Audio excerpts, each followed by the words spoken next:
श्रुतिस्मृतिपुराणानाम् आलयं करुणालयं नमामि भगवत्पादशङ्करं लोकशङ्करं शङ्करं शङ्कराचार्यं केशवं बादरायणं सूत्रभाष्यकृतौ वन्दे भगवन्तौ पुनः पुनः ईश्वरो गुरुरात्मेति मूर्तिभेदविभागिने व्योमवद्व्याप्तदेहाय दक्षिणामूर्तये नमः. We'll continue with the session on doubts about puja because some more questions have been listed here. And then, time permits, we will at least look into the nature of the supreme God, which we call Brahman.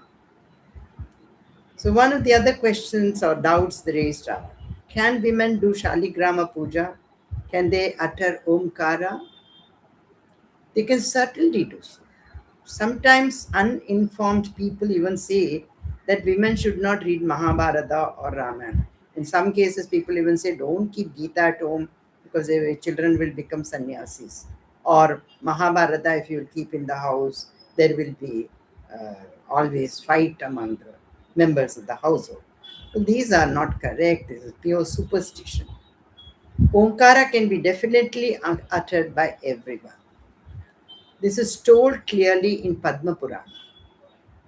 But it is very essential that we follow the traditional rules, particularly women should follow the Rajaswala Dharma during their monthly periods.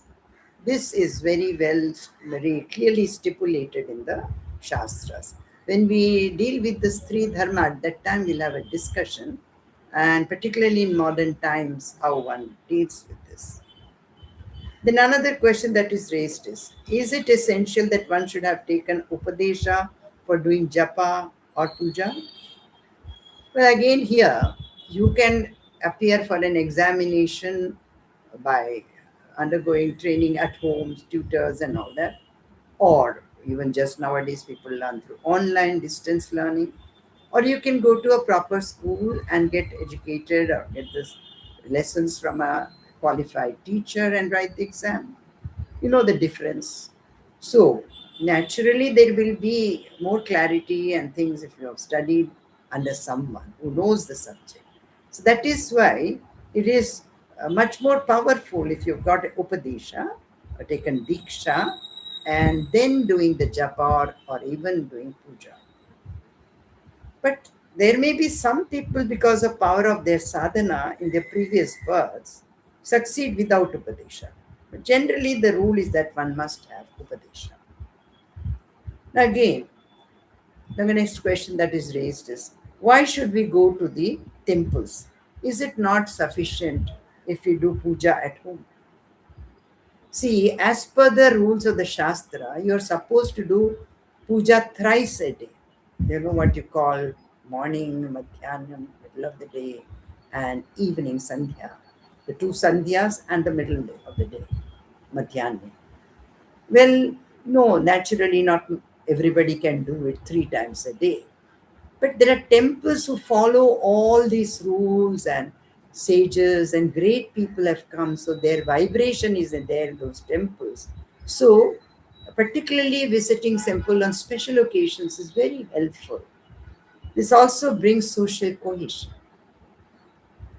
Now, what about temple entry for Harijans? Let us understand clearly the temple is a public place, and according to the Smriti, any such discrimination in a public place is very wrong. Big temples like Kashi, Tirupati, and all still follow that. There's some temples where other rules came about, but well, it could have been for some historical reasons. And if collective genius of the land, we can definitely solve that. So it is not correct to say that there is no temple entry. As I said, it may have come for historical reasons. It has nothing to do with the Shastra, not even with the Smriti for that matter.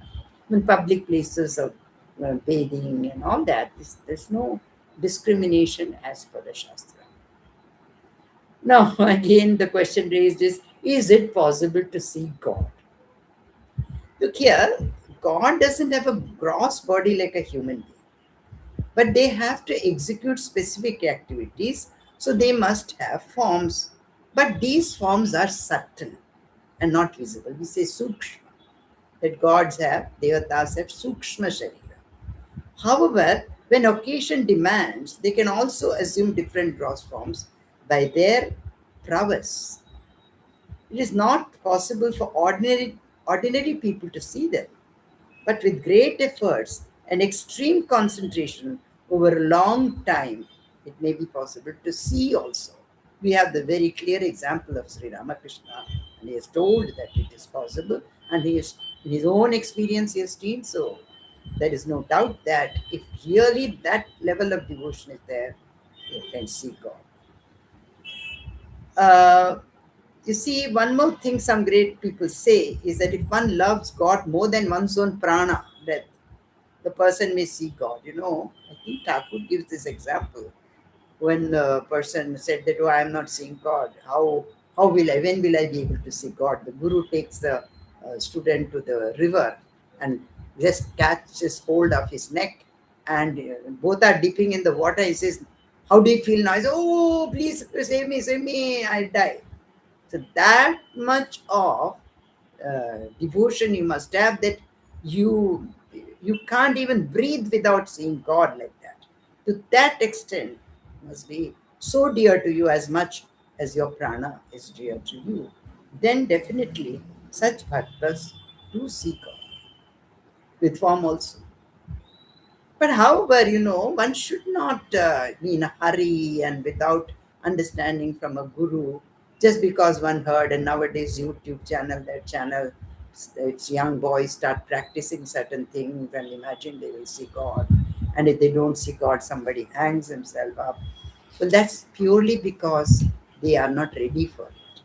And that is why a guru becomes very, very necessary for realizing or even seeing God. So his Swami Vivekananda had in Sri Ramakrishna a guru who has himself seen God. That's why he could show him what God is. Form, formless. So till now we have discussed about God with form, devatas, gods who have immense powers, because of which they are able to run the universe. Like we said, the wind god, Vayu Devata, Prithvi Devata, Indra, Chandra. But remember, they are not omnipotent or omnipresent because they come only for a manvantara. Because they have done some good deed, they get that position. For example, in Bhagavatam, you know about Mahabali and how Vamana Avatara Bhagwan came and put a spoke on his yajna. The last one which was doing, to do 1,000 times of the yaga, you become Indra. So Indra always will be jealous of somebody becoming Indra, therefore somewhere they will like to put spokes on that. However, here God comes, but he says, tells Mahabali that even though your yajna has not been completed, well, I take it as complete and you will get the Indra's position. Actually, there are a lot of people who have done those yajnas which make them competent for that post. But then out of that, one person will be selected for one mantra. But whatever it is, after that one mantra, that position goes. But we want a God or a supreme God who's always there, not changing. And that supreme God we call Brahman. Because, we need a supreme God to also even make these people, other devatas, function as they ought to function. So, what is Brahman? That brings us to the question of Brahman. Now, Upanishad says, "For fear of him, the wind blows. For fear of him, the sun rises. For fear of him, Agni and Indra work. And even the fifth Devata, Mrityu, that is God of death, he gives the right things to people at the right time. The death comes at the right time. If not, then even the Devata would make mistake. Why do they do it? Why do they work properly? Because there is a supreme God whom they are afraid of, and therefore they have to do. They are his functionaries. Therefore, they cannot do anything they like. They have to do their duty as ascribed to them. So, prescribed by the Shastra. This supreme God is called Brahman. You know, the word Brahma comes from the word Brihat. That is, it is very big and it is used in the neuter gender, it. That's why we say Tat. It is a Sarvanam, pronoun. But Brahma is a male god. We know Brahmaji, Chaturmukha Brahma. He has four heads. That's how he is pictured in the Puranas. So, what is the Brahman what is the definition of this Brahman? Just as God was defined as the intelligence behind all the activities of nature, we need to define this word too unambiguously. What is the definition? According to Shastra, Brahman is the primordial cause of the universe. It must be there, for otherwise, this world would not have come into existence. Now, some people say there is only one supreme God, and Vishnu, Ishvara, Narayana, etc., are only different, his different names. Some say that they are different forms of the same God. Some say that they are all different gods and proclaim one of them, either Vishnu or Shiva or someone else, as a supreme God. What exactly is the fact? Could the cause of the universe be more than one? No. The cause of the universe is only one. It has to be one. And this is given in the Shastras with the help of an example. Now you have a potter who makes pots out of clay. So there is the potter, the clay, and the pot. And there are people who will make this pot by using wheel and axle and things like that. So what we say is this potter, his intelligence is doing this work. Is called the Nimitta Karana. So there are these three causes for creating anything. Similarly, for creating the universe. The three causes in the case of this pot, the pot is the Nimitta Karana, the one who has used his intelligence to create this pot is called the Nimitta Karana, and the potter is a Nimitta Karana. And the pot is their final result. And what is the other cause? Upadana karana. What is the material stuff by which this pot is made? That is called the Upadana karana. This is called the material cause of the universe. So we have done Nimitta karana is a potter, and the material cause of the Upadana karana is the clay. And wheel, axle, etc. are called the Sakari karana, the instruments that are required to produce this universe, produce a pot. In the same way, to create this universe, the Brahman should be uh, there must be somebody who is the Nimitta Karana, Upadana Karana, and the Sahakari Karana. The wonder of wonders is, in case of the creator of this universe, Brahman, all the three Karanas are there in Brahman. Brahman is the Nimitta Karana, the intelligence by which this is created. Brahman is the Upadana Karana, the stuff by which it is made. And Brahman is also the Sahakari Karana. All three in one. Is there any example for that? Yes. Shastra gives an example of the spider. How does the spider weave its web? Its saliva is the material cause, its own saliva, which is part of the spider itself. The saliva is spider itself, and the saliva is the material cause. And the legs, etc., of the spider is the uh, instruments by which the spider creates its own web. And the spider is the nimitta karana. So, all the three being in one is not unknown. Therefore, we will see that all these three causes are there in the primordial cause, the ultimate cause of the universe, which is Brahman. That is how. And Upanishads refer to this as Brahman not only as Vishnu or Ishvara or Narayana, but also in different genders. This Narayana or Ishvara are not gods like Indra or Yama or Agni, etc. Because Indra, Agni, and all have birth and death. But Narayana, Vishnu, or they're all Parabrahman and they have no birth or death. If they're all same, then how is it that their forms are different? Also, Vaishnava Puranas opine Ishvara as subservient to Vishnu. Now, Vaishnava Puranas will say Shiva is subservient to Vishnu. What is the meaning of these conflicting descriptions? If they're all the same supreme eternal Brahman. The answer to this question is as follows. One will have to ruminate over Brahman for spiritual progress. But this is very difficult because Brahman is formless. It is easier to ruminate over a form. So, forms are attributed by the Shastra to the formless Brahman on the basis of the works accomplished by it. But for example, the creation of the world is attributed to the wise, bearded, Brahmaji. And his wife is called Saraswati. Protection and is the job of the powerful Vishnu, and his wife is called Lakshmi, consort. Similarly, dissolution of this universe is the work of Shiva, and his wife is Kali, and Shiva is in the cremation ground, imagine. So then, if you want to contemplate on Brahman with any of these forms, they're all Brahman, but with some form, then you can start with that. And once one gets by Shraddha, when one does, keeps on ruminating on these forms, they will be able to arrive at the formless Brahman.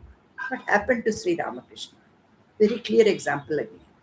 Thakur started with the sadhana of Kali, worshipped Kali in form. That's why Thakur always says the same formless Brahman is also here in form. What is the problem? Because it helps in our being able to concentrate. And that is why in Gita also, Bhagavan, when Arjuna asked, should I pray to you in formless way or in avyakta rupa? Avyakta rupa in the with form.